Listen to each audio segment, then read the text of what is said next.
actually, we didn't get Xnopyt today. I just realized. We did not get a Xnopyt today. Yeah, there's no Xnopyt. What happened? This is grand sick. Oh, there we go. Oh, there we go. We got Xnopyt from Grand. But now it's too late. It's too late for a Xnopyt. Unless, do you have one? Do I have one? Well, I mean, I guess I only have a kind of mild one that, like, a question earlier made me think about. Was the myth that like the IK is this like big heavy thing, and that like, you know, just that the myth is the IK is heavy when it's really not. Yeah. I mean, that's kind of thing in general. There's like a lot of like... Actually, yeah, I'm actually gonna turn this into bigger Xnopyt. I feel like this is a thing in general, is like a lot of people will just take things on face value. You know, they will like, and that's kind of like how a lot of the rumors spread, is because somebody says something. And what's even worse, it's a little bit like, you know, what's the name of it? Like the Chinese whispers? Like where you tell one person one thing and you tell them to pass it on, and they tell it to other person, but they morph it a bit. A game of telephone. Yeah, a game of telephone. And like, you know, it just keeps morphing and morphing. And we kind of noticed that happening with some of the like a lot of the things in the community, where it just kind of things propagate, and people just take it at face value, but it also mutates over time. And oh no, sorry, Xnopyted. I Xnopyted, like literally Xnopyted, and I need to reposition. There we go. Oh boy, there we go. So, you know, a lot of people just kind of like repeat things and not verify. And some of my background, like, you know, is actually like in, you know, science. And one of the things like you do a lot is like, you know, we have to figure out, you know, you have to figure out like what your primary sources of information are. Actually, not just science, but I was also working as an editor for a magazine. And a lot of the times, like, we'd have to do research, like, you know, reporting on things, and you do have to find your primary sources, like, because, you know, using secondary sources or tertiary sources, you know, like more, it can be unreliable. The information gets morphed. So a lot of my thinking, like whenever I hear somebody say something, I'm like, where is that coming from? What is, like, you know, where did you get that piece of information? Are you the source of information? Did you do a test? Did you do something? Did you get the information from somebody else? Did they do the test? You know, like, where is that piece of information? Where is that, like, you know, that statement coming from? And it's also like very important to do as an engineer, because if you want to solve problems, you need to understand them.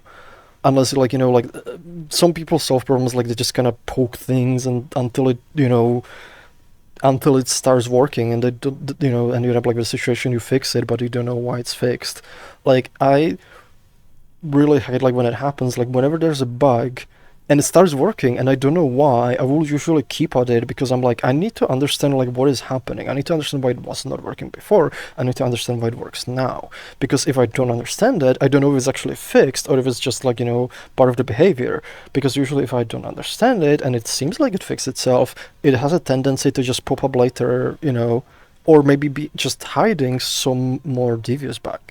So I will be like really doing like, you know, kind of drilling down into like, you know, trying to get to the core of the thing, try to find what is the source of this.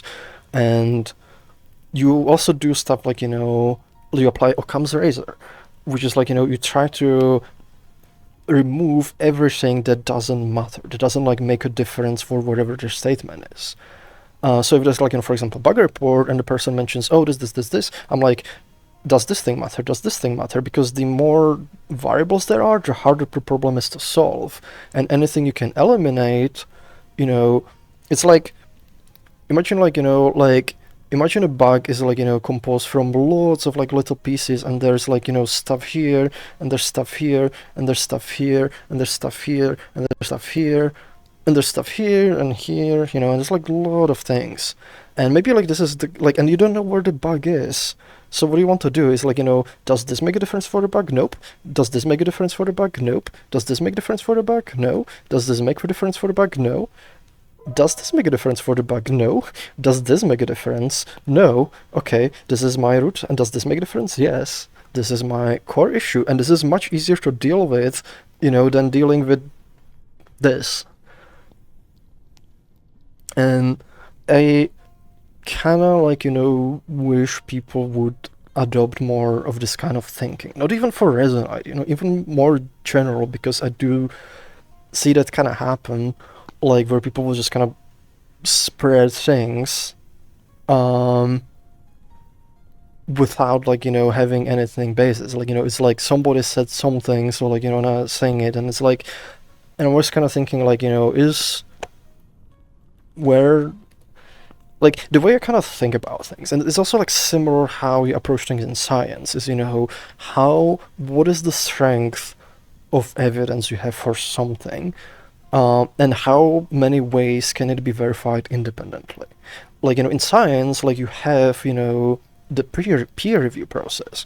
Whenever you publish something, you publish a study, you start with some kind of hypothesis, and what you actually do, or what you should do, you don't actually go out trying to prove your hypothesis, you go out to try to disprove it. You try to find anything that could make it that your hypothesis is wrong.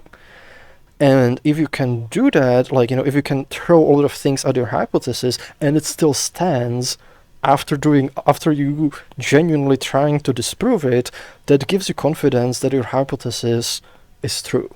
It doesn't give it 100% certainty, but it gives you more confidence in it. And maybe you publish a study, you're like, we did this, we tried this, this is and because we tried to disprove it this many ways, it's still standing. This gives us good confidence. But you publish it, and then other people can look at it, and you have the peer review process. Maybe they try to poke holes in it, and if it can withstand even that makes it even stronger. And now if other people make their own studies, and they try to approach it from different angles, from different things, and they arrive at the same results. The hypothesis is still standing after those, attempts to essentially disprove it.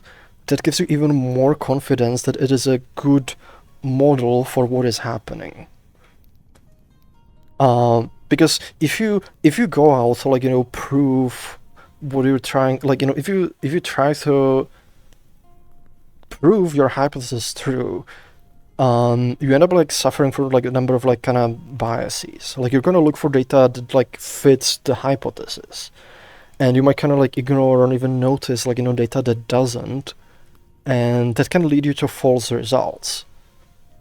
Which is why it's so important, to approach it from the other angle. You try to bring it down, you try to disprove it, and if it can withstand that, then it's good. Then it's a good model. And it's same with any kind of piece of information. It's if somebody says something that to me, unless they have a source, that to me doesn't have much of a value. It doesn't have much weight. But now if they're okay, I did this test, it showed this, okay, now this put a lot more weight to it. But still, I'm gonna be okay, did you do this? Did you do that? Could you be mistaking this and that? And if it withstands that, then I'll be, okay, this has even more weight, and I'll take it even more seriously. So it's kind of and with most things, you'll never be 100% sure. There might be, specific edge cases where it's not quite correct, but the more you kind of try to poke holes, and the more you try to scrutinize it, and it still keeps standing after that, the more confidence you can have that it has some solid basis in reality. But if it's a rumor, it's just somebody said it, and it's how how can you tell? How can you figure out, is this something that is based in reality, or is this a game of telephone? Somebody said something, and then somebody repeated it, and somebody else repeated it, and you literally get a thing that kind of is almost like a butterfly effect. Somebody can say something small, and somebody repeats it, and then it just kind of keeps spreading, and literally you have a whole rumor just kind of that literally started from something small and it just kind of snowballed because nobody along that chain tried to dig into it and try to find what is the source of this. Is this really true? Is this really happening? It's actually something that happened recently, and I think I actually talked about this one. It happened when we made some other changes for the join invites and made the ask to join button appear. And somebody was like, "Oh, it leaks invisible status," and people started panicking. They were like, "Oh, it's horrible! The invisible status is getting leaked." And I was like, look at it, was like, does it really? And so my first thing to test was, okay, because if you look at it, leaking invisible status means you can tell a difference between the user who genuinely goes offline and who goes invisible. What it means is that if it was true, then user going invisible would keep that button, and the user going offline would not keep that button, meaning you can tell difference. That would mean invisible status is leaked. So what I did, I did 2 tests. One, I started Resonite on two computers, 2 different accounts. Both were online, and then with one of them I went invisible, looked at the other. Okay, the ask to join button is still there. But the other important part is the other important part, I would shut both of them down, start a clean one, both online, and then I would actually shut the other one down so it goes offline and truly goes offline, and looked, and the button was still there, which means it has nothing to do with leaking invisible status.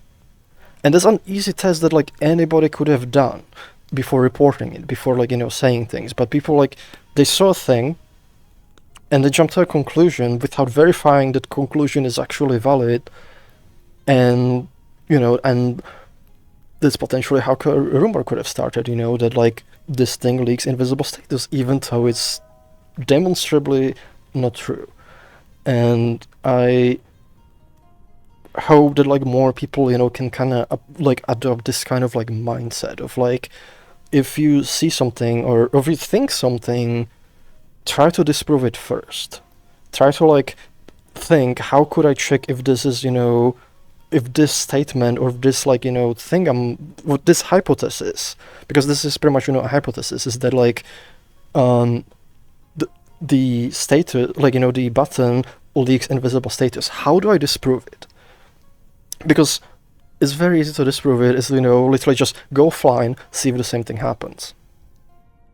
And the test, it took me 5 minutes to do, maybe even less, and immediately showed there's no basis in truth for that claim. There's still a bug that happens, but it's not what people were claiming to be, and it's there was no reason for the panicking. So please, if you're working with things, try to think about where are you getting your information from.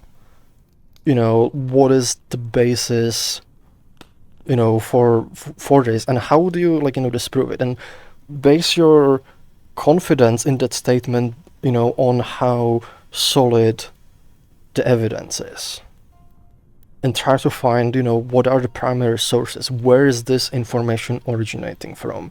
Is it originating from a statement somebody said without any verification, or is it originating from some actual test that you can replicate as well? Because in science, there's also another thing is, if you publish a study, the purpose of that is so other people can actually replicate what you did and see if they arrive to the same conclusion. And if multiple people do that, multiple people repeat the experiment and they end up with the same conclusion, that gives you even more strength, in that piece of information, in that hypothesis. I've kind of rambled a bit of a bunch of questions, but yeah, that's my Xnopyt.